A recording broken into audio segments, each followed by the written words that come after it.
It's time to discover your new summer essentials with FabFitFun, the only subscription box service delivering full-size self-care and wellness products straight to your door. Whether it's the perfect beach blanket, a handy wine chiller, or aloe vera gel, FabFitFun has you covered for all your fun in the sun needs. FabFitFun is more than just an incredible value. It's me time in a box. Visit FabFitFun.com for 50% off of your first box while supplies last when you use code QUEEN. That's FabFitFun.com, code QUEEN.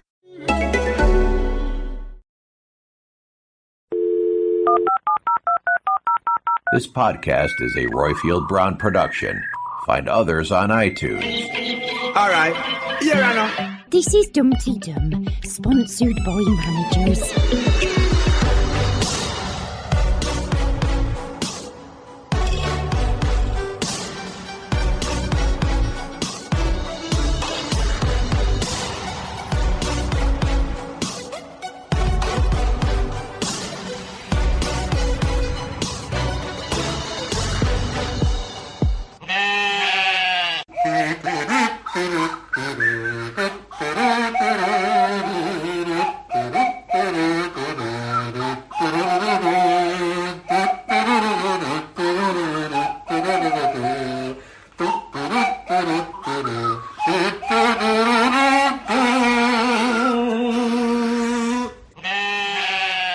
This is Dum-de-Dum, the show about the archers and the goings-on of Ambridge. I'm Philippa Hall, auditor of the Machinery Investment Account. Alongside me, unboxing her butterfly buns, is Rosie Porty. And hoping to cling on to his sanity longer than Lee held on to Wolverine, we have Quentin Rayner. And twirling into action quicker than Rochelle, there's you, our listeners, making up this podcast Fate Committee. And this week's Dum-de-Dum is from R. Richard, and brilliant to hear that one again. And on this week's episode, we hear from Naomi, Brian, Terry, Witherspoon, Amelia, Glyn, Bernadette, Claire and Isabel, plus we have a text from Tindara and another anonymous email. Wonderful, lots of callers in. So, well, there's no need for us. There's no need for us. Shall we just go? just no, play the calls. Okay. It's wonderful to have those calls. Yes, brilliant. Thank you. Yeah. So, Quentin, Rosie, how are you both? Well, I'm just coming back from feeling a little bit faint by the Firth of Forth. And then I heard that Quentin was taking his top off. So I'm a little bit all of a fluster, Philippa. Oh, Rosie, no. Are you going to last the episode, do you think? I am. I have peppermint tea and sparkling water to keep me going. You need more than that to revive yourself. I mean, Radoc's woman might be listening as well. So I tell you, the heat is on. I'm been very busy. I stole 4 days back in Cornwall. In our caravan. It was in glorious sunshine. The rest of the country was overcast and raining. It was glorious down there. While I was down there, it included getting heckled by a teenager in a passing Range Rover who shouted out to me, "Dude, you're really rocking those shades. I love them." Which fleetingly I took as a massive compliment. Yes. And then I thought, she's taking the mick. She's taking the mick. But anyway, just for about a millisecond, I thought, God, maybe I do. But you wouldn't expect that out of a Range Rover, would you? There you go. Mm-hmm. After that, I then had a very long and tortuous 7-hour drive to London because of various problems on the M5. So 7 hours driving to London. But to see our daughter in a fantastic production of Half a Sixpence. She's a musical theatre student.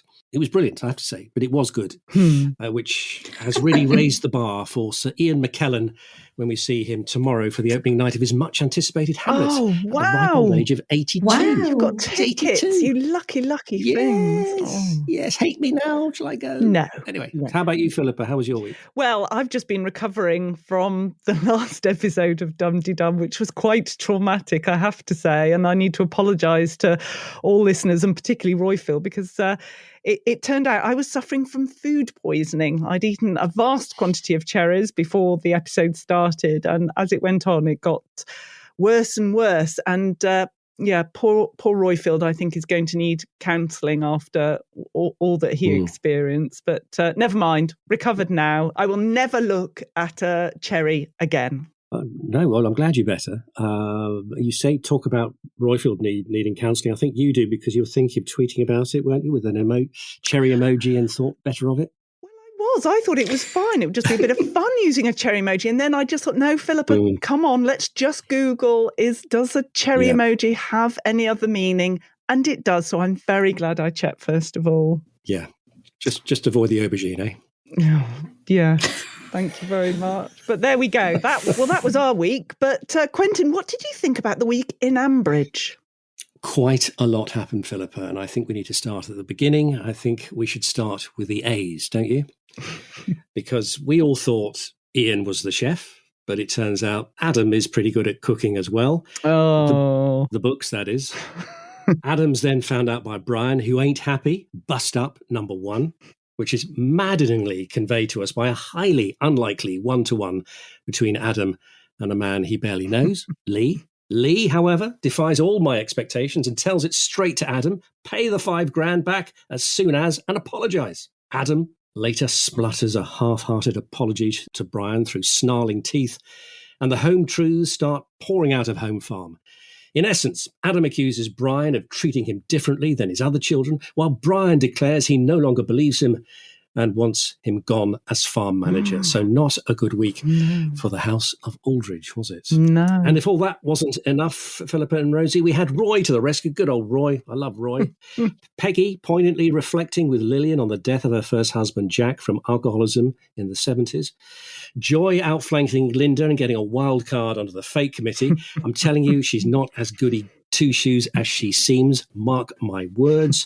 I think she's the next Philip Moss. You heard it here No, she's first. not. She is, and a grown man cradling his unboxed super dolly, but being very gracious about it. Lee has, I was going to say soared in my estimation. I can't say that. Has certainly risen in my estimation. So that, I reckon, pretty much summed up the week in Ambridge. Any other thoughts? Well, yes, very good, Quentin. Well done. I thought it was quite a bewildering week as well. I mean, why did Helen have to phone Joy 5 minutes after leaving to see how she was getting on? I don't know. There's a lot to talk about. Rosie, were you as bewildered as I was?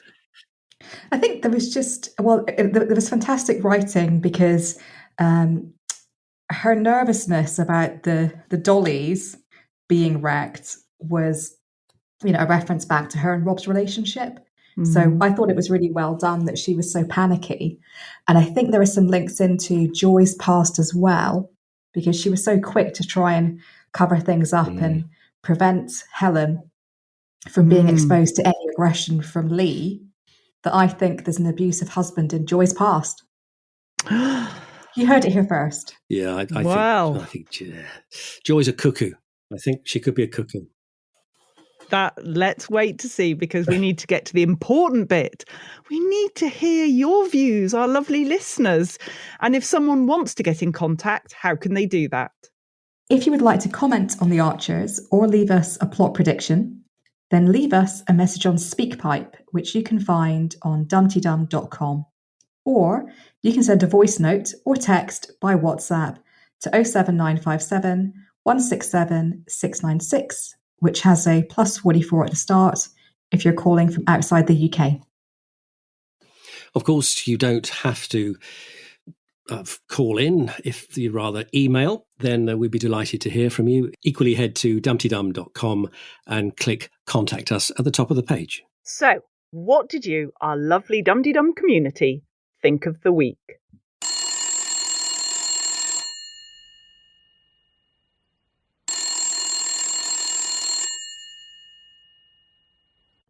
Hello, Ambridge 3962. Hi, my name's Naomi. I'm calling from Toronto, Canada. I want to first say I'm so grateful to have found this wonderful podcast. I feel like I've joined a very exclusive and very special book club to celebrate the Archers in the way that I do as well. My second thing was something that I really felt very strongly last week, and I feel as strongly this week between Peggy and Jennifer, is that there's a difference in the relationship between partners where one partner has a substance abuse issue and between a parent and a child where the child has a substance abuse issue. That's different. The relationships are different. Obviously, there's also an overlap, but there's more I think when Peggy spoke to Chris, she spoke to him as a fellow spouse sufferer. And that's different to the way that parents need to react to their children. So that's one thing that I wanted to say. And the other thing that I wanted to say that's really came to mind hearing Peggy talk about her first husband, it's also not been addressed yet, except for in a tiny way, which I'll come to in a second. But the thing that hasn't been addressed is that abuse does have a genetic component, alcohol abuse especially. And so when Jennifer mentioned she threw out the very good bottle of wine and talked about how much a part of their lives that alcohol is and how that's something that needs to change.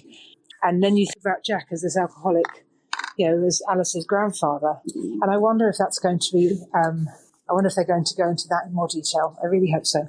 Thank you. And have a great day, everyone. Well, Naomi, welcome to the exclusive book group that is Dumpty Dum. I think it's both Philippa and I are huge aficionados of the world of book clubs and love reading. Welcome. I think there could definitely be a sort of a spin-off at the Hay Festival. We've talked about haven't we, Philippa, and maybe the Edinburgh Book Festival too. Can't wait. We'll be there with some tote bags. Yes. I think it's the kind of the intergenerational impact of alcoholism is being really well played out, and I found it fascinating. We finally heard this week from Peggy as to exactly what's been holding her back. And I think she's been effectively stuck in stasis with the trauma she went through with Jack in the 1970s and has managed to lock it away for 40 years. And it's only through Alice and the potential kind of, Alice being subjected to some of the harsh treatment that Jack did. That sort of is what has been, I think, hurting Peggy so much. So it was amazing this week, I think, hearing actually the background to what's been happening psychologically for Peggy. And it really helped me to unpack why she's been behaving in such a sort of almost hostile manner towards Alice. But a lot of it's to do with fear, isn't it? Yeah. Yes, I mean, I completely concur with everything you said, Rosie. First of all, Naomi, great to hear from you. We love to hear from anybody calling in, but it's always that extra bit exciting when somebody calls in from abroad as well. So hello, Toronto. Great to have you with us. I thought the standout scenes for me were between Peggy and Lillian, I thought, during the week. I thought they were beautifully written, beautifully acted.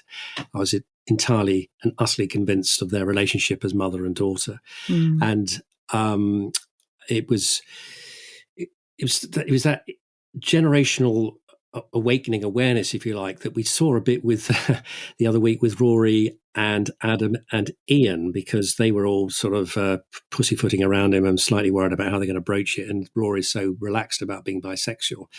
And that shows a generational shift from the 90s when they were coming out.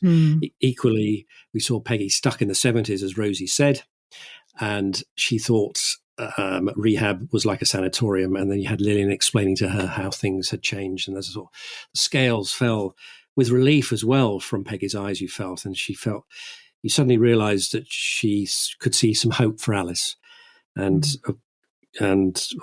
instantly offered to help pay for the treatment. So yeah, completely agree with all that's been said, and welcome, Naomi. Yes, thank you for your lovely call, Naomi. Wonderful to have you join us. Please call in again. I'm agreeing with you both. What's going on? But I did find myself shouting at Lillian, though, because I felt that Peggy gave a very good explanation as to why she didn't tell Jennifer at the time. And why she had just gone to Chris, and because she, Alice had at that time stopped drinking, and she didn't want Jennifer to interfere, which might drive Alice to drink again. And Lillian didn't say, gosh, that's a really good point, I'll go and tell Jennifer. There was none of that. And I thought, no, Lillian, come on, these are really valid points that Peg is making. And as you both have said, a greater understanding about the background as well. So, yes, I did get a bit cross with Lillian, but hopefully she will have heard me and have scurried off to tell Jennifer and explain and build bridges. Yeah, hopefully she will. And it was filling in that backstory was fascinating because we're all Archers addicts, but, I only go back, 22, 23 years, but she was going back to the 70s. And I was hearing information I was never aware of. I vaguely knew about Jack being an alcoholic and dying and so forth, but I didn't know all that. And that was a real revelation. Wonderful. Well, again, thank you, Naomi. That was absolutely splendid. And from one splendid call to another, we go on to brilliant Brian. Hello all, it's Brian here. Now, normally when I hear Adam come on, it's enough for me to slowly keel over into my soup. But this week I found it really entertaining. Not as much fun as when he ran himself over his own leg, but that was close. It was amazing how Adam got on his high horse when Brian thought Alice had taken the money, but only when Brian was going to ask Alice about it. He was quite happy for Alice for Brian to think Alice had taken it otherwise. Now, he tried to stop Brian looking at the books at all, and if that's not a sign of a guilty conscience, I don't know what is. If it was been an admin error at the time, he could have just said so. And not try and cover it up. Likewise, when Adam was giving a long list of justifications to Lee, you could hear Lee's change his mind about it as it went on, especially when Adam said it was only £5,000. Probably. The confrontation between Brian and Adam on Thursday is really good because it's just a combination of long-standing resentments. Yes, Brian has always treated Adam a bit differently. Yes. Over the years. But Adam had taken the money out of the account without permission or a business cause, and that is stealing. He did it because he needed the money and he's too proud to ask Brian for it, particularly because hadn't turned down Brian's offer of money before. So pride was his undoing, and I enjoyed every minute of it. I really enjoyed that one. So that's all for now. So nice to talk to you, and speak to you again soon. Bye. Great to hear from Brian, especially when he's talking about Brian. Well, we've got on to Adam, haven't we, which was somewhat inevitable this week, given how much he was on. And as you know, I want to tear my eyes out, bite the back of my hand whenever Adam's on. And I'm not alone in feeling this. So, like Brian, who we've just heard from, yes, it was very entertaining to hear him, take a fall because of his pride. But he had it coming. And this bust up with Brian has been festering for years, and finally it's burst out. And my word, wow, it was some scene, that, wasn't it? But before we get to that, I know we've got to roll back and explain why Brian confronted him. And it was disgraceful. I mean, he was so unbelievable, Adam, and his awkward, embarrassed reaction when Brian started pressing him. And Brian's right. Brian Holding's right. He did see, just for a moment, a way of perhaps shifting the blame onto Alice. And when I re-listened to it, there was a tonal change in the actor's voice. And I thought, he thought, well, maybe I can just pin it on Alice, and then decided against it. Some people on Twitter have said that he's covering for Alice. In fact, Alice did take it, but I'm not convinced at all. What he said, that he'd taken the 5,000. He didn't ask permission, didn't give a business cause, and that is stealing. It's stealing. And Brian was right. He was within his rights to read in the bleeding riot act. So good on you, Brian. And he's given him his marching orders. Or has he? Let's hope so. But who the hell will be farm manager? Goodness knows, because everybody else has got lots of other things in their lives, haven't they? And he also mentioned Lee as well. I mean, this week has been purgatory for me because two of my least favourite characters, Adam and Lee, who cause me physical pain when I hear them on the Archers, were both on and big time. But Lee, he came out with flying colours this time, because he told it straight to Adam. He wasn't convinced. He said, well, it's a lot of money, £5,000. Oh, it's peanuts in this business. But it's not. And then he gave him some sound advice. Apologise and pay it back as quickly as possible, and don't let it fester. And we might get on to the dollies later on. I'm sure Rosie will work in a reference to Joy. But yeah, his response to that, seeing his precious collection destroyed by those ghastly children, was admirable. So Lee, always in the bottom three for me. He's actually just worked his way out of the relegation zone. Wow, well, what a fantastic football reference. And didn't Scotland do well on Friday in terms? Yeah, they did better than us, yes. Yeah, they did. They were excellent. As a non-football person, watching the match, I was really impressed by the way that Scotland held England at bay. And Harry Kane just looked bored. Is he called Harry Kane or Henry Kane?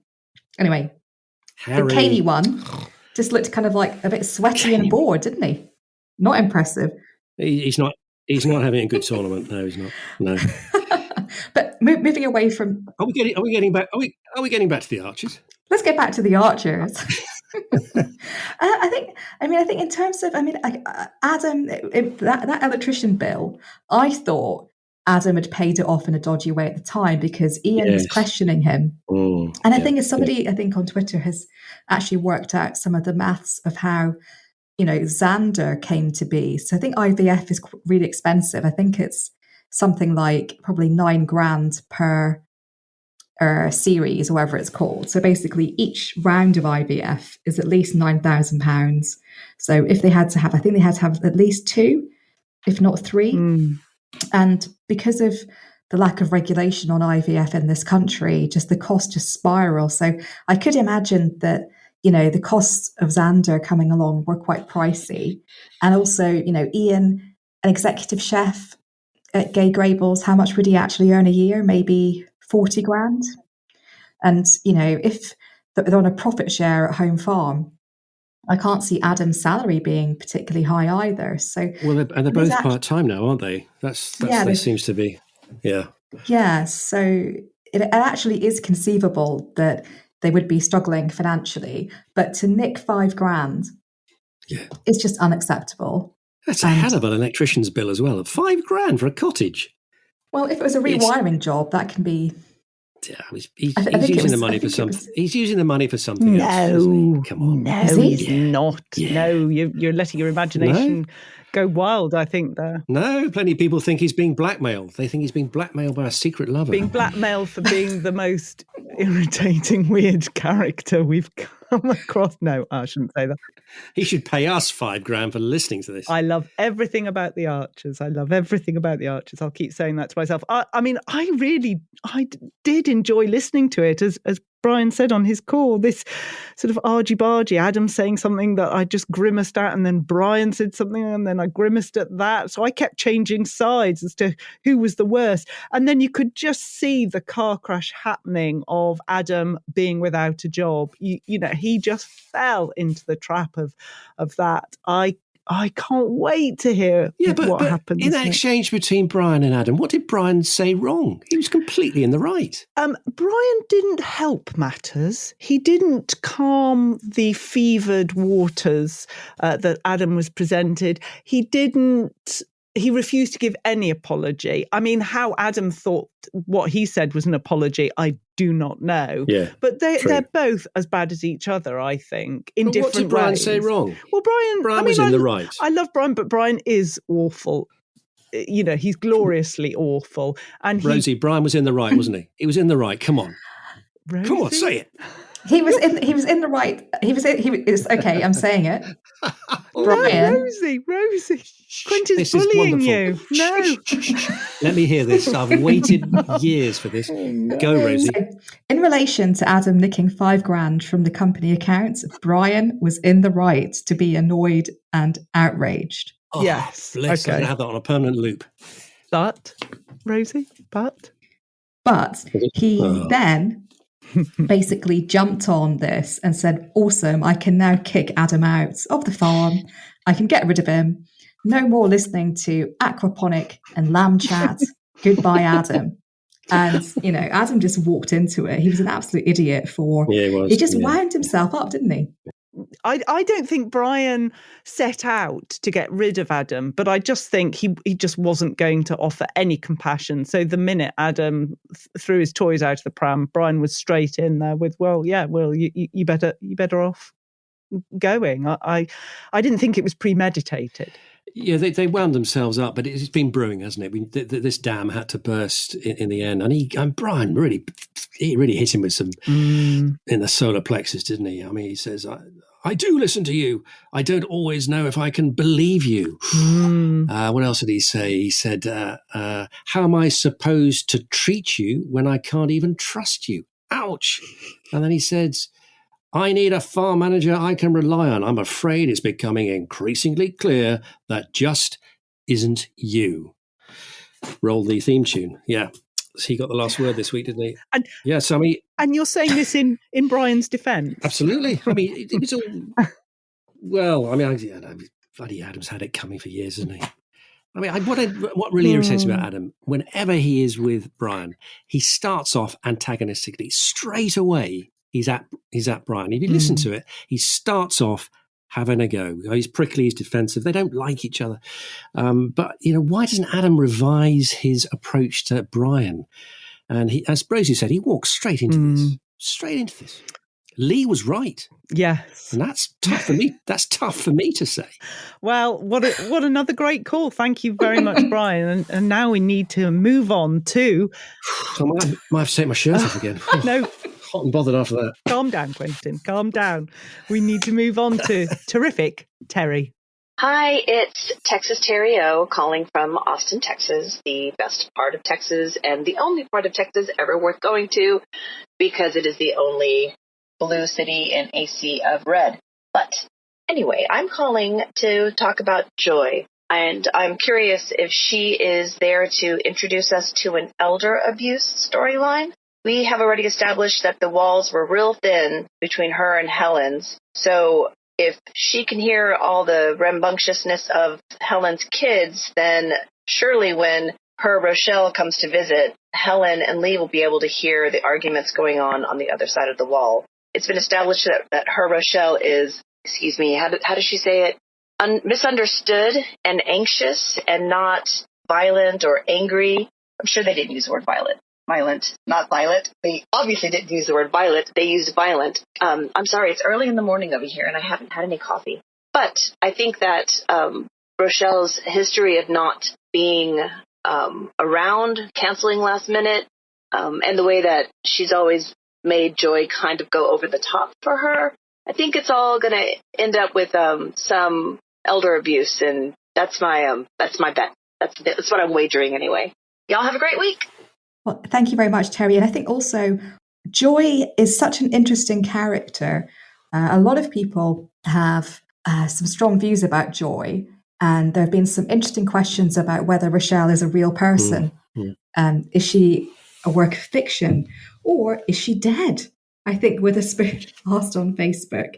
And it was interesting hearing from Joy this week when she was describing her and her majorette twirling to Linda in one of the most amazing kind of Mappa Lucia-like settings we've had for a while. It was that was such a great scene. I think the houses on Beechwood are detached houses, but they must be quite close to one another in terms of, all the WhatsApp chit-chats. So it would be interesting if actually Rochelle turns out to be a troubled young woman, potentially with something like bipolar or multiple personality disorder, because some of the characteristics Joy was describing were a bit disturbing. So it would be fascinating if this did turn into that sort of darker storyline. I mean, Quentin, you've had some interesting views on Joy and her buns. Yeah. What's your view on Rochelle? It doesn't exist. Rochelle is a phantom daughter, I'm telling you. She protesteth too much. We constant references to Rochelle. Have we ever seen a photo of Rochelle? Nope. Has Rochelle ever made a phone call? Nope. Have we heard from Rochelle? They've been Skyping. They were Skyping. Where's the proof? I think she talks about Rochelle so much that it makes me deeply suspicious. And I think either she's a work of fiction or she is a strange, or sadly, as you might suggest, she is dead. But Rochelle does not exist. I'm certain of this, and I know I'm not alone. But if she does exist, and it's interesting picking up Terry's point. Great, we've heard from somebody in Toronto and now in Austin, Texas. Fantastic. She talks about, is there going to be an elder abuse storyline? And I'm indebted to Lynn Rafferty, whose Twitter handle is @BuggySwires. She's a font of huge Archer's knowledge. And she was replying to somebody's query about Rochelle and whether or not there was an issue between Rochelle and Joy. And she says, yes, Joy, told Tony that Rochelle was a daddy's girl who sided with him over the acrimonious divorce, which is why Joy and Rochelle are estranged, not conclusive, but could indicate some abuse in their past. So that is another theory. And if Lynn Rafferty says it, it's probably true because she knows her stuff about the Archers. But I posited this months ago, and I had deep reservations about Joy. I'm desperately trying to claim the same credit that Roifield claimed by spotting Philip Moss years ago that he was a bad one. And I think there's something about Joy that doesn't quite ring true. And I think she could be the next wrong, and if you like, in Ambridge. She's too goody two shoes. She's too biddable. She's too nice. She wants to get in everywhere. Some people say she's doing it because she's lonely. I don't know. I think it'll be interesting if she actually turns out to be not this lovely person that has convinced Rosie and others. I thought Joy was very clever with Linda. I think she played Linda to get on that committee. I mean, she orchestrated that discussion. She just, in the end, had Linda in the palm of her hand. Ooh. But my question is, what are butterfly buns? Because I've lived a life and I don't know. I know what a butterfly cake is, but I don't know what a butterfly bun is. Can either of you help? I saw somebody going into detail, a bewildering detail about it on Twitter, and I can't remember it all, but it seems to be some sort of bun with jam in it. Like a donut. I think. I've never heard of a butterfly bun. Butterfly cakes, when it's basically like a fairy cake, but you chop the top off. Yes. And then you make it into wings. Exactly. Yes, I've heard of that and consumed plenty, but yes. Oh, well, there we go. But well, somebody can call in or email in and tell us, please. Yes, do. And if you want to send us a supply, now I've recovered. It's like test match special, this. We'll get free cakes. Fabulous. Well, Terry, thank you so much for your call. That was absolutely wonderful. And from one wonderful to another wonderful, we go to Witherspoon on the upper, lower, east-west side. Hey, baby, I hear the blues are calling. Tossed salads and scrambled eggs. Mercy. Greetings, everyone in Dumpty Dum Towers and all Dumpty Dummers around the world. It's Witherspoon and Angus Haggis here. Last week, I didn't have time to note that I was a bit confused about Alice being able to sign a document that would allow Jennifer and Brian to basically commit her to alcohol rehab. As far as I know, alcohol rehab on this side of the pond is only a voluntary process. You can drag a person to the front door of the rehab center, but they have to sign on the dotted line when they enter, which makes sense for treatment. If someone else is able to sign you in and you don't want to be there, it's a waste of time, and in this case, Brian's precious money. On to Peggy. If you recall, last week I mentioned the trauma that Peggy experienced with her first Jack, and this week Peggy talked more about it. Jack died at age 49 in January 1972 after being in a clinic in Scotland for 6 months for treatment of liver cirrhosis. Peggy mentioned him being detoxed. At the time, the protocols involved tapering doses of phenobarbital or Librium and would take 5 to 7 days. Nowadays, it's typically done with safer substances and is a bit quicker. Because Jack had cirrhosis, if the dosing wasn't lowered, then he would have had side effects such as severe sedation. Because Jack was so medically debilitated and most likely cognitively impaired, perhaps he was having hallucinations, whatever medication he was put on after the detox, and I suspect given it was the early 1970s, it was a first-generation antipsychotic such as Haldol or Thorazine, would have caused further side effects. Whatever the case, he was near death's door, and there was not much to be done. On that cheery note, I'll bid you goodbye from our friend's house in Kinderhook, New York. Remember, if someone asks you in a pub quiz, it's the birthplace of President Martin Van Buren. Talk to you soon. Well, I learned something right at the end there. In fact, I learned a lot, Freya, about treatment and drugs. I mean, I'm going to bow to Witherspoon's obviously great knowledge on this. I whatever he says about those drugs is no doubt true. And love to get a call from New York as well. Aren't we getting around the globe? He first of all started off about that document that Alice signed a couple of weeks ago, starting the process to get her to rehab. And there's a lot of chatter on Twitter about whether or not it was a power of attorney. And Kerry Davis, who'd written the scripts that week, was quick off the mark saying, no, it is not as strong as that. This is simply a document that Alice has signed, allowing her parents access to certain confidential records. So whether that gives them the power to take her to rehab is another matter. It is not as strong a document as a power of attorney by any means. Right. So there was that clarification from Kerry. Witherspoon's sort of psychiatric knowledge around the kind of the chemistry of this is fascinating, because the drugs that would have been doled out back in the 70s would have been almost like kind of chemical lockers, where they would have, knocked the patient out or indeed created hallucinations. I mean, lithium, which is still used, is incredibly strong and can create, quite difficult consequences for the patient. So I just think the leaps and bounds that the medical profession has gone through in terms of psychotherapeutic care for alcoholism and other addictions is amazing. And I think Alice is in a much luckier situation than poor old Jack was.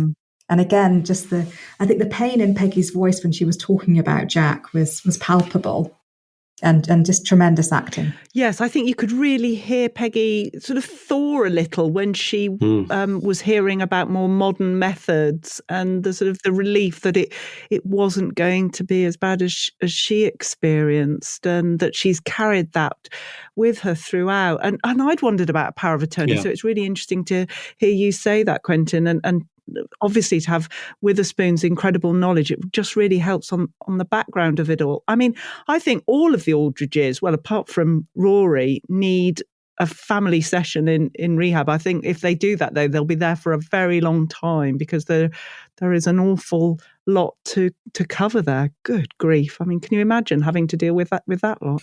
Well, I think it would be about 6 months worth, Philippa. It would be every day for 6 months in family therapy.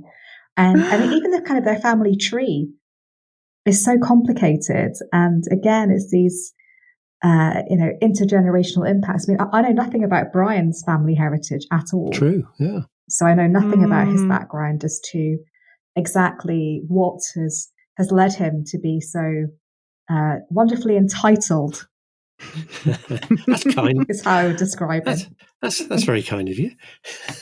That's a very forgiving way to talk about him. But yes, well, Witherspoon, that was wonderful as always. Thank you so much for your call. It was really helpful and educational at the same time. And now we go on to amazing Amelia. Hi, this is Amelia, first-time caller in a row. I've been listening to The Archers for 19 years. I love your show, by the way.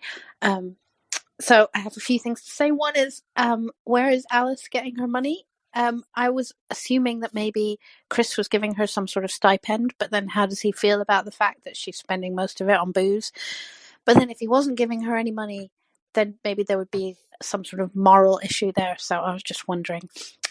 Also with Adam, I really got the feeling that he'd never intended to put that money back, and he hadn't forgotten about it, because as soon as he found out that Brian was looking at the accounts, he got really paranoid and defensive. Yes. But also, I think he did make a really good point that Brian has always treated him differently.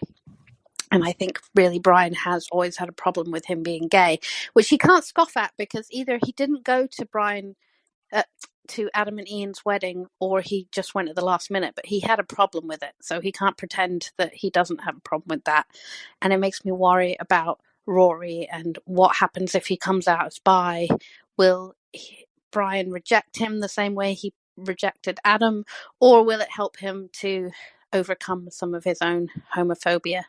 And I also wanted to say that Lee was a real star when he talked to Adam, and he was really calm. And even though Adam shouted at him, he just, got to the bottom of the situation and gave some really good advice. Okay, thanks. Thank you, Amelia. Delighted to hear from you for the first time. Do call in again, and also chuffed to bits that you like our podcasts.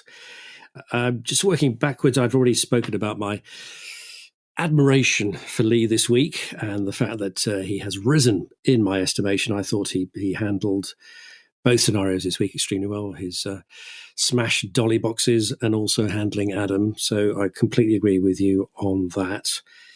I agree with you, Amelia. You heard me grunting in approval during your call. But I don't think Adam ever intended to pay the money back. I think he hoped that he'd get away with it. And that's why he's so embarrassed and was squirming when Brian found him out. I do think equally, in fact, I agree with everything Amelia said. I think Brian has a problem with Adam being gay.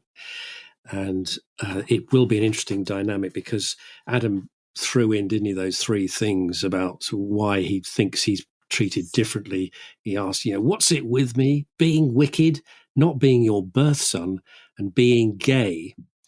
And as and when Rory comes out to Brian and Jennifer and says he's bisexual, will the fact that he is Brian's birth son soften his response? Because I don't think he's comfortable with that sort of sexuality.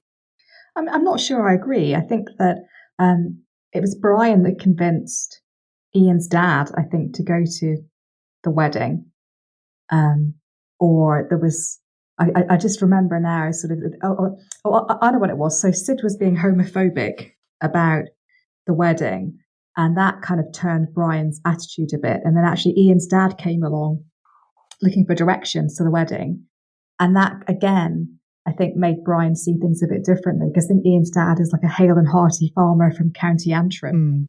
And if Ian's dad was happy with it, then why wouldn't Brian be? So I don't think it's sort of, for me anyway, I don't think I sense any latent homophobia. I just think Brian felt a bit encumbered by having all these children. I mean, effectively, so Debbie's his stepchild, even though he loves Debbie because she's effectively modelled a lot of his business behaviour. And then Adam. And I think Adam probably came out of the womb grumpy and opinionated and, having cravats, a cravat and a vat of claret swilling Brian rocking up and being your new stepdad can't have been easy for a young boy. And I imagine he wasn't a particularly good stepdad. So there's always been friction between them. Adam, could probably start a fight in a phone box in relation to Brian, because he's always felt less than what sort of Brian really wanted. So for me, I don't think it's homophobia. I think it's just that Brian doesn't really like Adam. I really thought that Adam was going to say, well, you don't like me because I'm gay.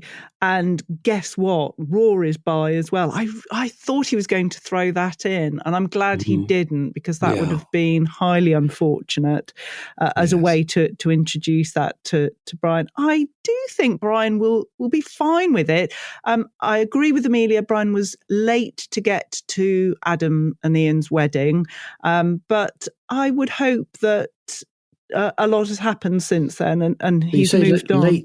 Late to get to the wedding. He was reluctant to go, wasn't he? He was uncomfortable and reluctant.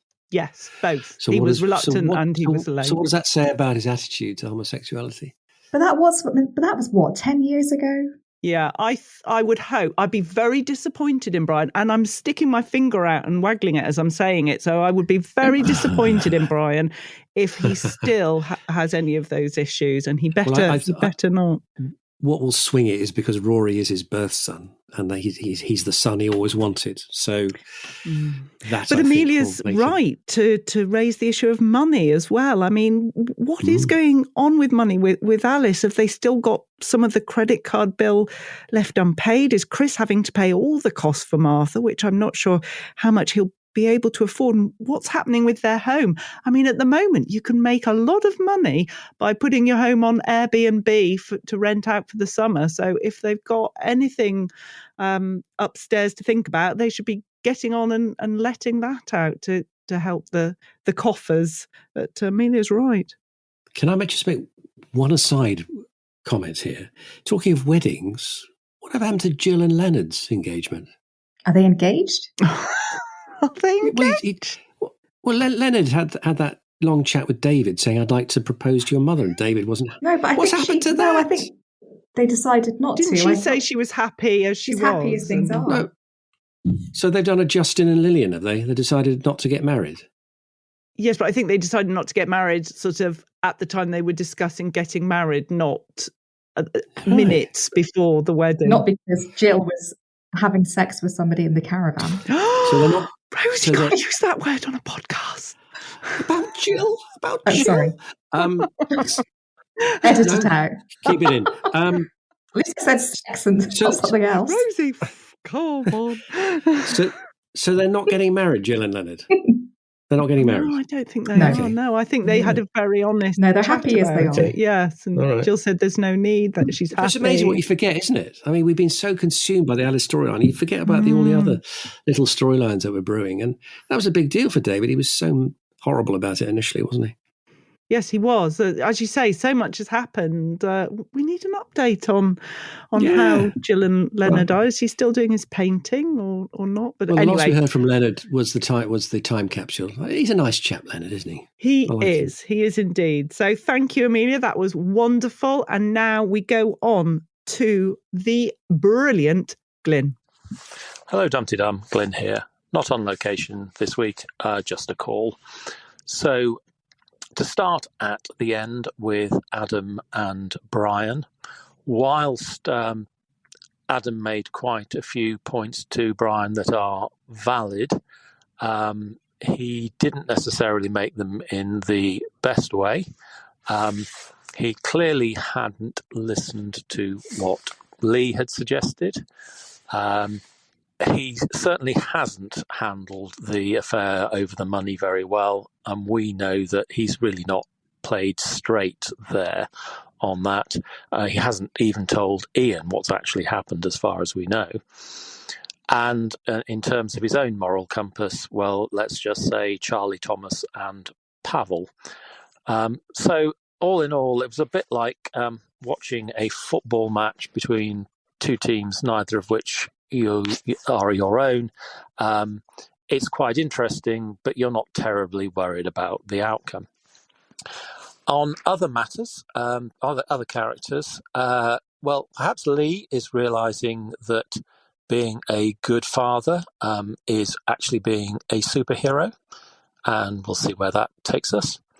And Joy, there is clearly something in Joy's past. We've all known that, and there is something dark, I'm sure, in Joy's past, and I hope we're not waiting too long to find out what it is. I suspect that Rochelle has either died or possibly she's in prison. There was a slight hint around behavioural problems this week. Anyway, thank you for the podcast. Glyn, I'm sad you're not in the B&Q car park. That's where I'd like to imagine you, or by a waterfall in the countryside, or a mill. Gosh, well, the theories about Rochelle are just evolving and evolving.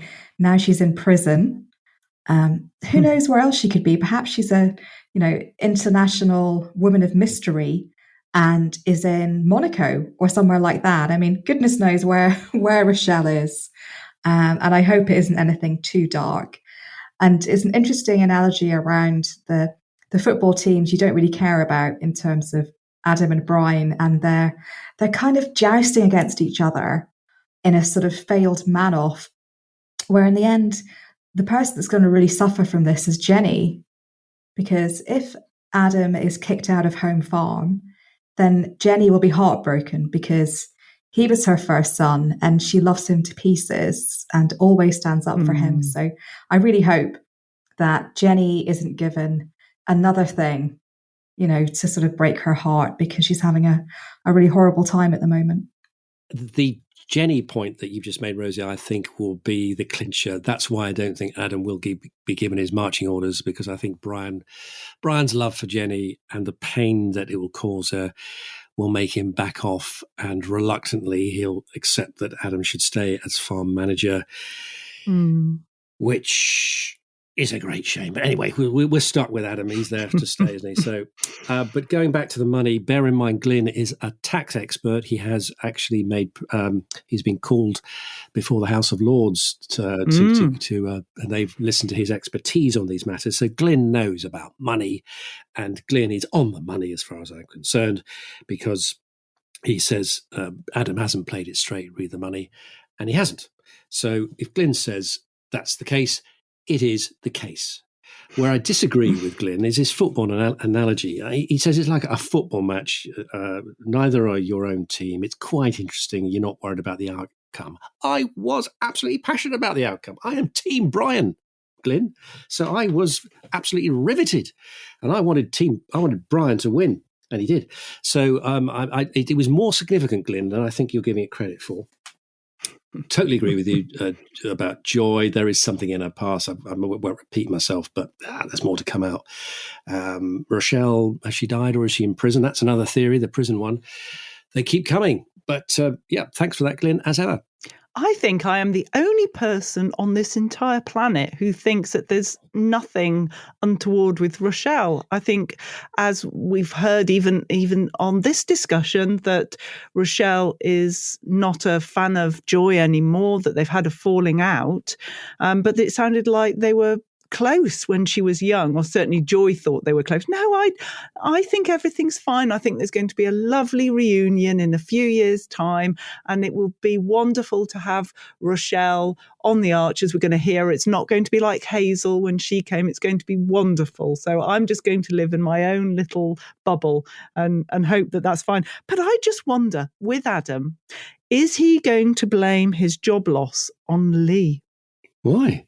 Because Lee was the one that said, you've got to go to Brian, you've got to pay the money back, you've got to apologise. Yeah. And, okay, Adam didn't do what Lee had suggested, but he's going to look for somebody to blame it on. And he's going to say to Lee, well, you're the one who said I should talk to him, and this is what's happened. You've made it worse. But he did pay Adam it back. He did pay it back. He said, look at the accounts, the money's back in. He did. But when does Adam see anything clearly? And when does Adam ever accept any blame on himself? Never. Never. Exactly. So I think he's going to be looking for someone to blame. Obviously, Brian will be first in line, but I think he might blame Lee for this as well. Not that he's got any right to. Again. I mean, Adam's running out of legs, hasn't he? I mean, he's got nothing to stand on. He'll be on his little finger eventually.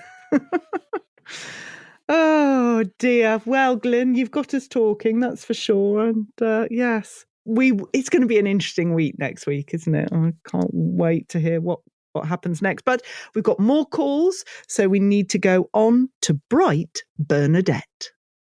Good morning. Well, it's morning when I'm doing this on the 17th of June 2021. This is Bernadette, not on the Ambridge Parish Council. I'm Bernadette at Archers Fan 2015.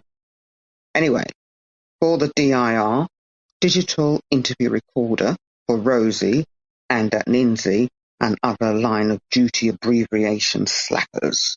During the last 2 weeks, I found myself feeling extremely irritated by most of the characters in the Archers. My needs a slap and the murder list will be totally time consuming if I was more diligent about filling them in. Brian is top of the murder list, just squeezing Peggy off the number one position. No. Which she has reigned supreme for years in my book. Adam is in third place. You know why. The needs a slap list. The characters on it are going up and down like yo-yos. Lee is top boy this week with his dollies, as Joyless Joy calls them. Alice is top girl. Helen, as ever, or Helen, as ever, hovers in the top three. Mia and her teenage angst and crusading on things environmental bring her into fourth place. Jenny, darling, is in 5th place this week with her constant shock horror reactions about social problems and how the lower orders have to deal with them. Of course she's raw because she's become like them, the plebs. And as for asking Ed about his experiences with drug abuse, well, that nearly got her transferred to the murder list. Although I might have to resort to Ambridge on the therapy couch, I thought maybe I'd just use self-analysis, and I've just put it down to the humidity. Terrible irritation I have at the moment. And the only characters I seem to like are Neil and Roz, the only grown-ups in the village. Bye. Bye, Bernadette. Well, this sounds like a therapy session with Witherspoon, doesn't it? She sounds very agitated. Yes, the heat's got you, Bernadette. She there's a lot on the DIR there. Nearly ran out of tape, I'm telling you.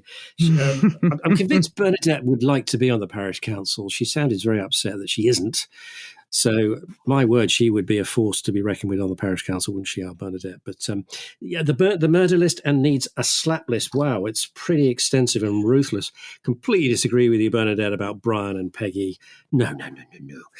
No, they deserve a bouquet this week. Adam, of course, should be, is always there. So I agree with you on that one. Needs a slap list. I mean, normally I'd say definitely Lee. He shouldn't be on that list this week, Bernadette. He's played a blinder, I have to say, even with his dollies. Jenny, darling, gosh, she survived. She's still alive, according to Bernadette, but only just. You obviously objected to her condescension towards Ed and sense of entitlement, which did pull us in different directions. I could see why she went to him, but the way she handled him was also wrong. And Ed, he didn't want to talk, but in the goodness of his heart, he decided to talk to her. And of course, Neil and Rory, of course, being liked, on the like list, who have survived.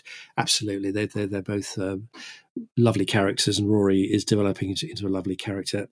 A permanent resident on that list, of course, are also Oliver and Jim and Jazza. I think there should be like a culvert list and a silage clamp list in terms of locations to leave the bodies.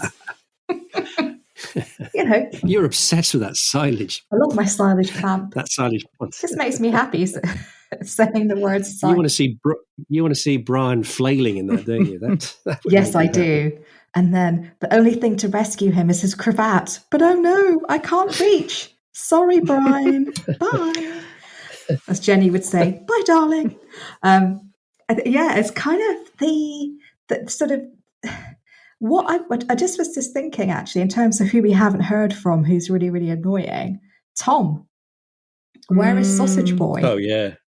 And the app. Not missing him.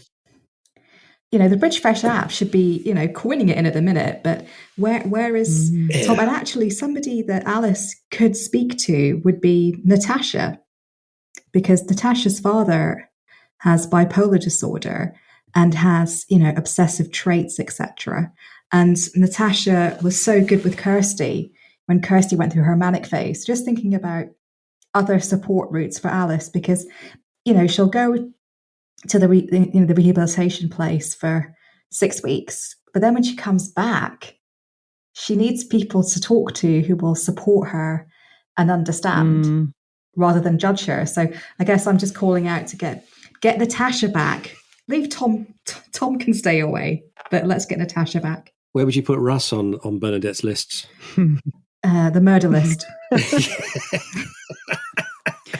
No question. Well, I love these lists that Bernadette's put together. I've got a sprung up out of nowhere list. So number 1 is the rewilding campsite. That's sprung up out of nowhere. Next was Rex's pig meat supply. Suddenly that's in full production. And then finally, Brian spotting the £5,000 missing in seconds. That sprung up out of nowhere. So that's my list. Not as good as Bernadette's. Brian's been in touch with Glyn, obviously. That's why he spotted it so quickly. Oh, yeah. Phoebe, I think she needs a slap, doesn't she? God, she's annoying. So irritating. She's not. Irritating. What? Those lights, the solar lights. I was screaming at the radio. Just go to B&Q. Going, don't you have an Aldi nearby? Yes. Oh my goodness. Yeah, you did. You tweeted about that, didn't you, Rosie? I thought, yes, spot on, Rosie. Just go to Aldi. Are you always on Twitter, Quentin? Because you seem to be quoting Twitter an awful lot. Do you spend your life? I have to do Tweet of the Week. This is deep background research. True. I should applaud you. Yeah. Deep cover. Yeah. I'm on it too much. Yes. True. No, thanks, Bernadette. That was a great call. And now we go to Celestial Claire. Hi, Dum to Dum. It's Claire from Clapham here. Sure, I won't be the only one to call in this week with observation about how far can the House of Aldridge fall. I think they've got a long way to go. I think Alice has got a really long way to go. And in a way, and I know this sounds terrible, I will feel a bit cheated if she suddenly just gets better. So I don't know what that says about me. I think that Adam was effectively stealing, and he knew it. That's why he's been so awkward about it. And, he didn't want to get caught out by Brian, and that's why he got so cross. Why he tried to justify himself to Lee, I have no idea. Poor Lee, put him in a bad position. And also, I don't think Lee would have been the person that he talked to. Although I don't know who Adam would talk to. Lillian, maybe. I'd have thought maybe Lillian would have made more sense for him to sort of justify himself to. And Lillian might have done a better job of talking some sense into him about kind of, handling it better. But anyway, poor Adam feels really beleaguered. They all feel terrible at the moment. No, there's not a single Aldridge having a good time, really, apart from obviously Rory, who we all love greatly. And I wonder how much further they've got to go. I think there could be a lot worse, but we'll see. And let's see what happens when Alice makes it to rehab. Anyway, keep up the good work, everyone, and speak to you soon. Bye. I think with the fall of the House of Aldridge is very in the kind of Greek mythology templates, in the sense of, these larger than life characters making bold gestures and then things just collapsing around them. And I mean, you've had, Jenny losing her Albion kitchen, her wine fridge, her hot tap. Yeah. And she's now, in a way, running around like Emma did, asking for help.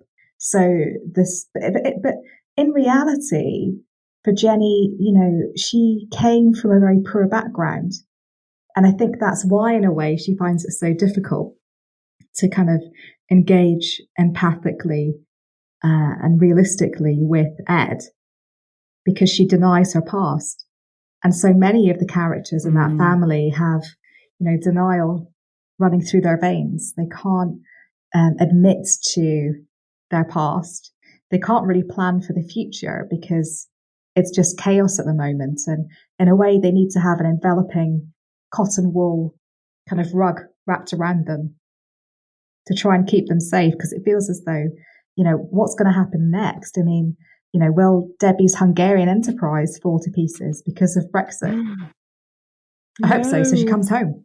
Come back, Debbie. Oh, true. We get Tamsin Gregg back with us. Fantastic, yeah.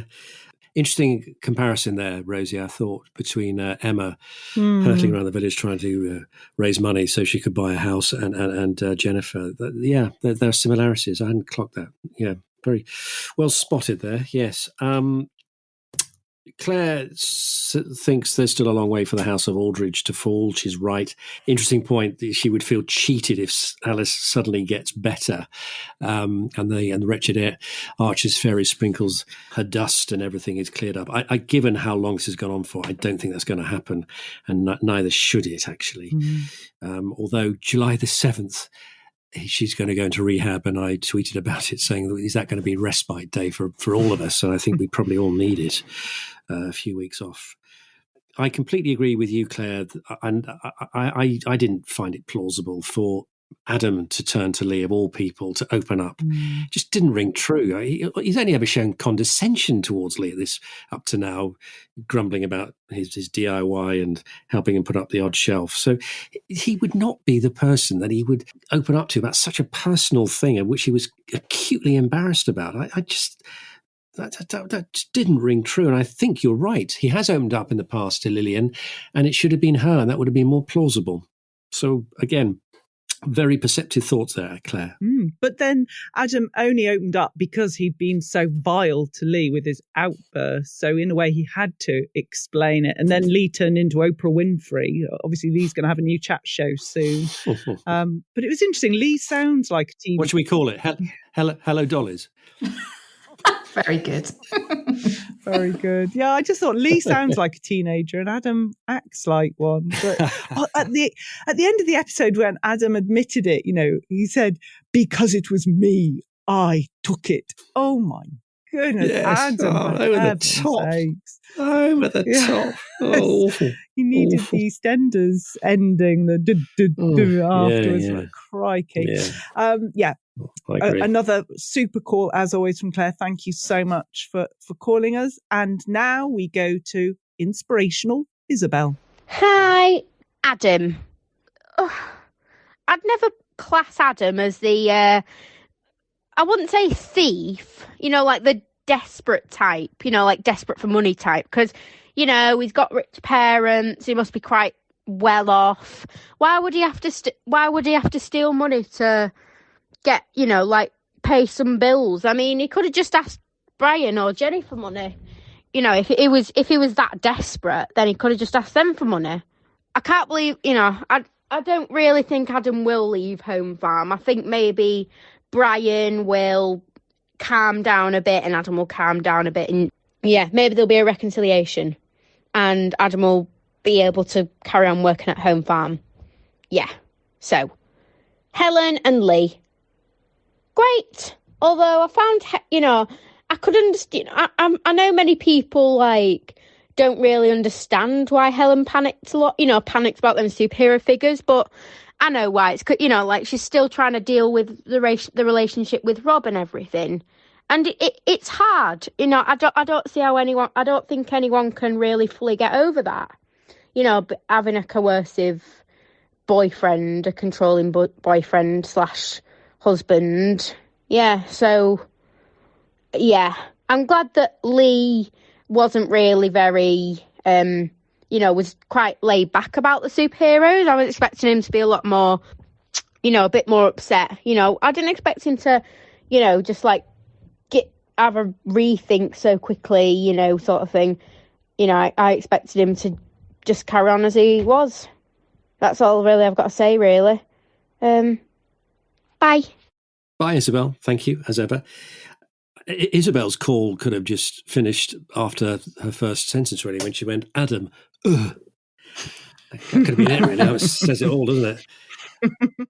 But she ploughed on and made some very valid points, Isabel, I thought. Yeah, why steal the money? Bear in mind that Brian had offered Adam to loan him some money for the electrician's work, and Adam, because he's too darn proud, turned it down. So, they were obviously short of cash, but decided not to accept the offer. That's typical of Adam. As I said before, Isabel, I think there will be a reconciliation between Adam and Brian, a reluctant one on Brian's behalf, but he'll do it for Jenny. So we are stuck with Adam at Home Farm. You're quite right to pick up on Helen's sense of panic over those dolly boxes. It is a throwback to Rob and her coercive relationship, which Rosie has mentioned already. And yeah, Lee's response, you could tell the tension from Helen. She's thinking, how is he going to go? Is he going to go mad? And he responded really well and in a kind way and in a generous way and said, actually, she always got a point. They are better to be played with. So yeah, I've been forced to say this so many times this week and it does hurt, but Lee did really well this week. I think Isabel was really perceptive around, it's that the fear that Helen has. I mean, you don't just stop being scared of your partner's reaction, even when you're with someone completely different. And there's been a lot of sort of, anti-Helen chats in social media and going, what's wrong with her? Why is she so twitchy? She's such hard work. So I had to post my picture of tinned custard and tuna this morning at the beginning of the omnibus to sort of say, as a reminder, this is why she's so on edge. And again, actually, it kind of reminds me that nobody has therapy apart in Ambridge. I know Lizzie had her depression for half an hour or so with her therapist, but nobody's really gone through a therapeutic process to deal with the various traumas. And Helen, in her life, she lost her first boyfriend, when he shot himself. Her brother died tragically. Yeah. She then, went through having a baby on her own, and her dad kind of disowned her a bit, didn't he? Tony wasn't happy about the Henry process up until when he was born. So Helen has had a huge amount to deal with in her, she's only in her like late 30s, 40s. So to have gone through all of that trauma and the marriage from hell, I do think a bit of slack would be good from folk when they're kind of, I mean, I know she's hard work, but goodness me, she's been through the mill. Yes. She is hard work. I was just wanting to say that. I don't know who's decided on Lee becoming Mr. Nice. Is he married to one of the script writers or something? Because there does seem to be quite a gear change. But okay, Lee's been wonderful and all of that. But when he said, "I'm not cross, I'm sad," just I know it showed us that he's not Rob, but it was a bit wet. But never mind. And he was cradling Wolverine for 10 minutes, wasn't he? Exactly. Can't believe how bendy his claws are. Oh God. That was hilarious. But I don't think Adam is going to get his job back. I think that's it. Ooh. But if Adam does have to apologise to Brian, it's going to be so painful to listen to, and I'm on the front row for that. I can't wait to hear that. But yes, I think this could. What do you think he'll leave? Will he leave Ambridge? Well, let's not hope for too much. He said hopefully. Yes, let's not hope for too much. But I think he'll still be around. But I think we're going to hear the implications when Ian hears what's been going on. He's not going to be impressed at all. And of course, the impact on Jennifer, it'll just be a burden too much for her. And I understand that. But I don't know if Brian's going to bend and let Adam come back on. So I'm all ears for that. But not even for Jenny's sake. I don't know. I hope not. Let's stir that. Sorry, I'm terrible, aren't I? I sense you're on the horns of a dilemma there, Philippa. Well, I hope for Jenny's sake he does, because I think Jenny's going through enough. But I do like to hear the argy-bargy. So yes, thank you, Isabel, for your call, and thank you all of you who have called in. We value your calls so much. Please keep them coming. They are brilliant. Now, do we have a text, a very exciting text? We do, from a lovely person called Tindara. So I shall begin. And please. Hello, lovelies. I've been in the Dumpty Dum family for a while now, but never been a caller-innerer. I don't really like hearing my voice on Dumpty Dum, so here I am texter-innering instead. My Archer's vintage is Jazzer, although I suspect it's probably longer. That's as far back as I can remember. I'm an artist and a teacher type person living in lovely Margate, but I've recently been off sick with depression and anxiety. Dumpty Dum is one of the podcasts I look forward to every week and has totally kept me going during lockdown in a really difficult time. So, getting to the Archers, I think the Alice storyline has been a difficult listen. The ignorance of characters, re AA and Al-Anon, or even rehab facilities particularly. I think Alice probably has lower to go, but I think eventually she will get help and come out the other side.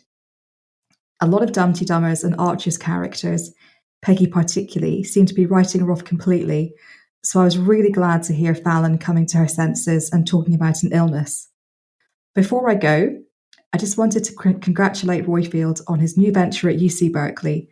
He visited my husband's sixth form media students a few years back in Hackney and managed to light a fire under their arses. So you'll do a great job. Love to everyone, Tindara. And Tindara is Olive McDotty on the Twitters. Well, lovely to hear from you, Tindara, or Olive on the Twitters. Don't worry, many people don't like to hear the sound of their own voice. So Don't let that put you off calling in if you do, because most people are wriggling in embarrassment, but they get over it. And so you should get onto SpeakPipe or whatever, or go via the WhatsApp, WhatsApp, and have a go. But it's great to hear your text. And thank you ever so much for letting us know that you, that Dumpty Dum, the podcast, has got you through some difficult personal times. That's lovely to hear.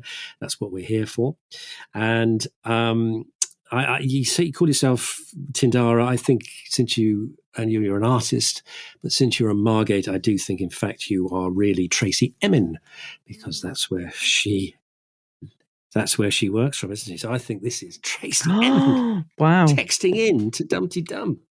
Your cover has been blown, Tindara. And you said that, yes, congratulations to Royfield on his recent appointment at Berkeley. And he lights a fire under our arses as well. So there you go.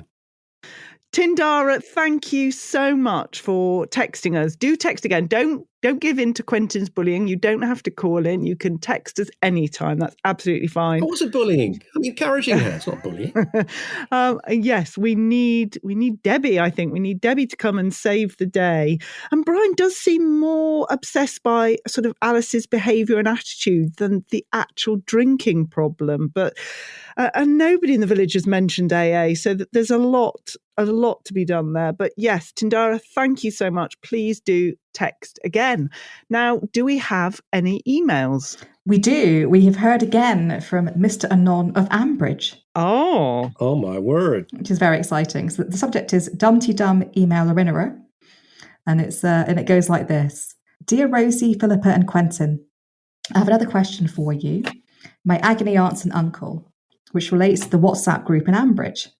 I'm on one group, but it seems to be very boring indeed, with people asking about potting plants and recipes for carrot cake. I've heard there's another group which discusses more interesting things going on, such as, if you've killed one person, will you kill another? I don't know how to get invited onto that one. What? What advice can you give? Thank you for your help. Anon. Well, I think what I would first of all say, Mr. Anon of Ambridge, discussing ongoing criminal trials is very dangerous, even in a encrypted language setting. So be very cautious about engaging in speculation in relation to either ongoing criminal proceedings or future criminal proceedings, because it's quite easy to copy and paste from WhatsApp and then publish it on a blog, as a certain D. Cummings has been doing fairly frequently in the UK. So, Mr. Anon of Ambridge, if I were you, I would look more deeply into kind of the exact makeup of the carrot cake recipe and whether there have been any exciting additional ingredients added, maybe from Kate and Spiritual Hummus. Maybe they've been putting something extra in their carrot cake. But if I were you, I would avoid engaging in criminal discussions on WhatsApp. Quentin, do you like joining in on that kind of group, or would you avoid it? No, I don't. What's going on in his head? That's if it's a he. Yes, absolutely. Not must make assumptions here. He's alluding obviously to the WhatsApp group that Joy is obviously embarrassed that Leah's joined. So is she killing one person? If you kill one person, will you kill another? Is this anonymous email's concern? I haven't got your facts quite right, because of course Helen didn't kill anybody, did she? She just seriously injured Rob. So got to get your facts right before you start piling in there. But Rose is right. You got to be careful. But if you are looking to talk to somebody about a dead body, why don't you go and talk to Kenton about Eccles? Well, that's good advice. I think our emailer is suffering from fear of missing out. I think you might be grateful, though, that you're not on that particular WhatsApp group. And you have us to talk to anyway. Anytime you want to email in, you'd be very welcome. And as for recipes for carrot cake, actually, no. More calories are in a carrot cake than chocolate cake. What is the point of a carrot cake? Someone... Seriously?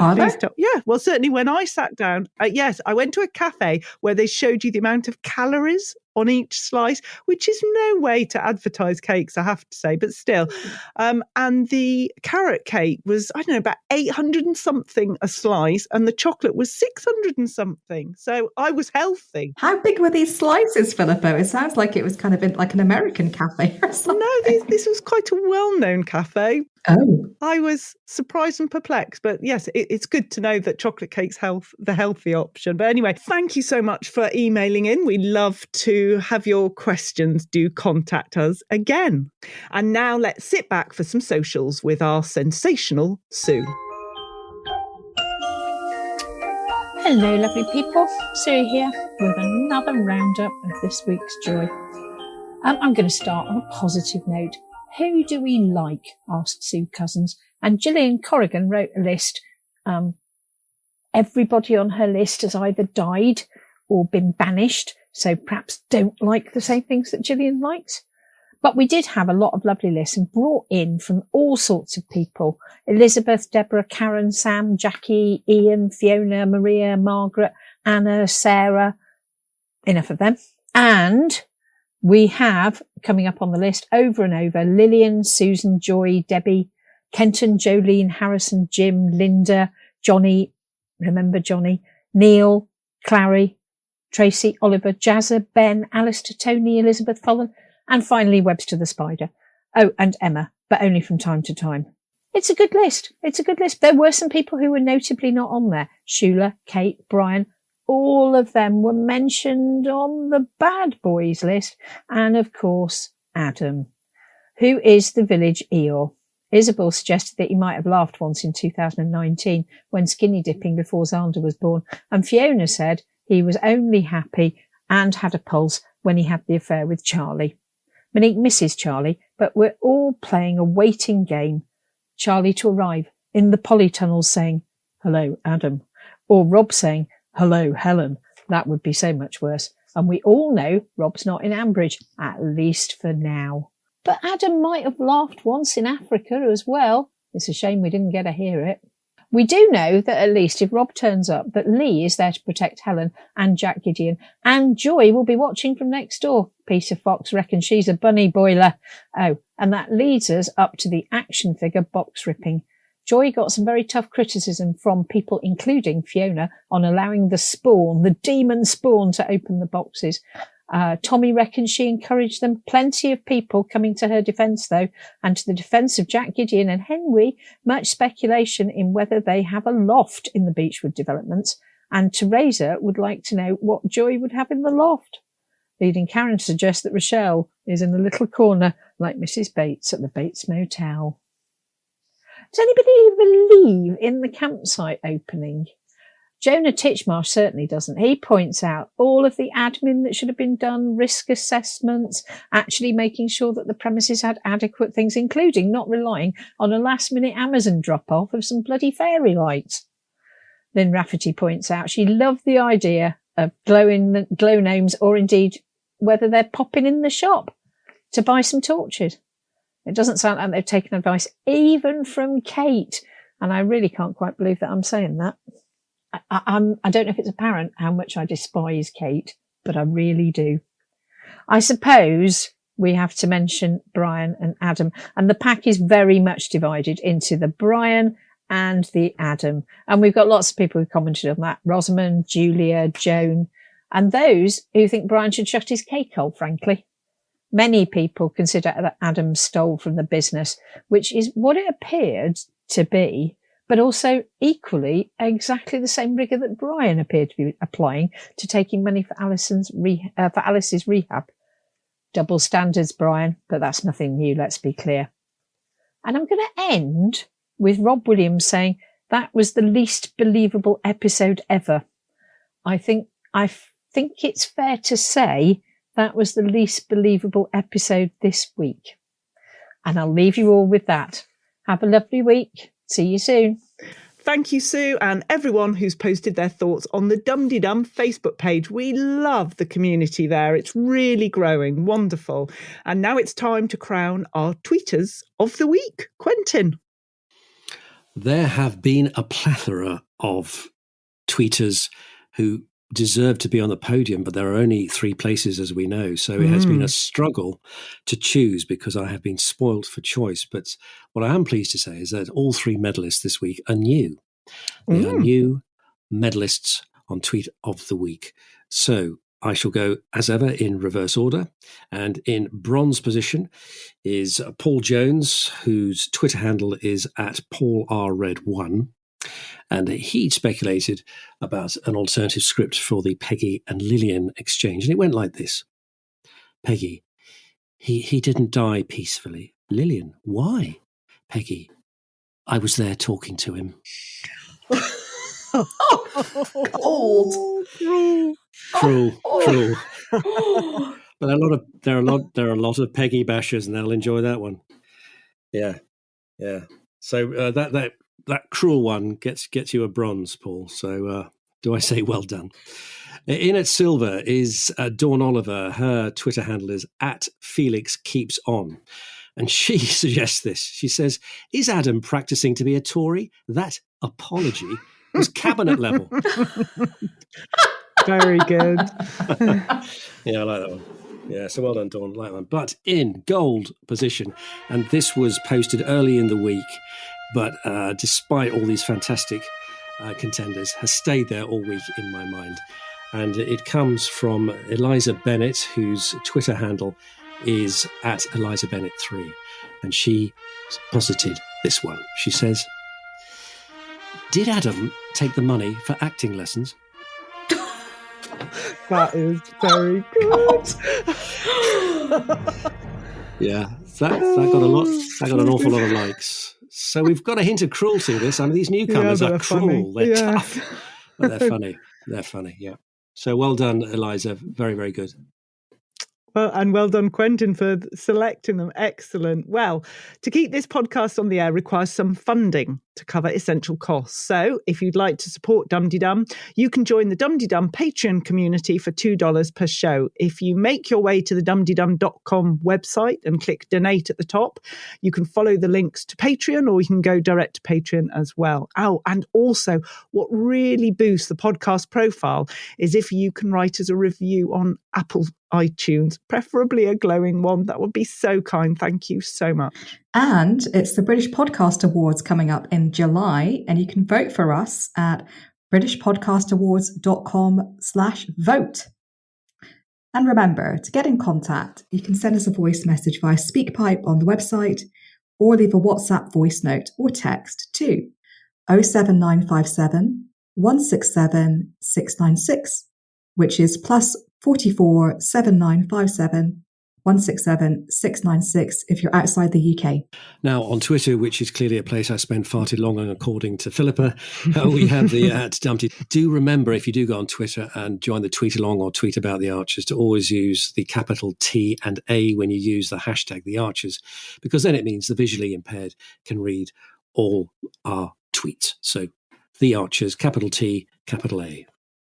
We're all on Twitter as well, squeezing every witty ounce out of our 280 characters. Well, we try. I think I fail at that. But anyway, where can people find you two? You can find me at Porty Rosie. And I'm very greedy. You can find me in 2 places. My main account is @Quentin Rayner, QUENTINRAYNER. But actually, where I pontificate about the Archers is on my other account called @13minuteman, 13minuteman.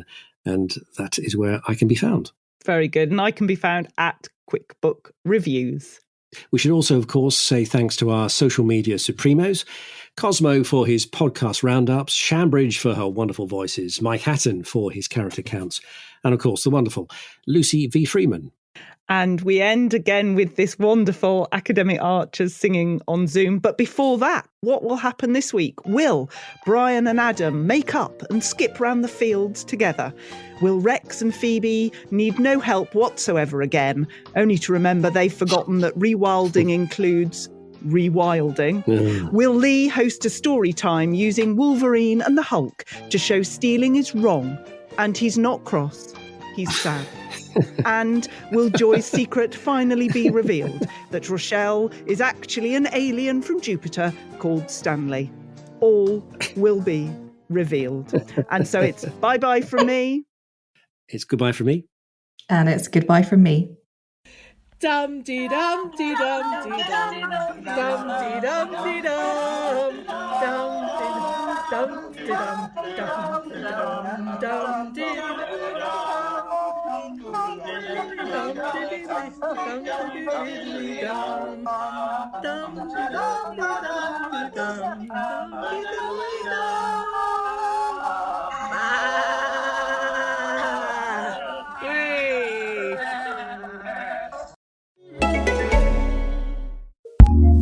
Acast powers the world's best podcasts. Here's a new season we recommend. An international mystery with a growing demand for answers. Jamal Khashoggi was his country's most prominent journalist, writing for one of America's premier newspapers. What happened to him inside the Saudi consulate in Istanbul was shocking. But there is much more to the story that you've never heard, and one big question still outstanding. There has not been any justice. I'm wondering why they killed Jamal. This was the result of a real-life conspiracy. And at the center of it all, a world-famous journalist whose career was marked by layers of contradictions and secrets. If somebody sits across from you and tells you that Jamal told them everything, they're 100% lying to you. A new season of Yahoo News' Conspiracyland, the secret lives and brutal death of Jamal Khashoggi. It turns out some conspiracies are real.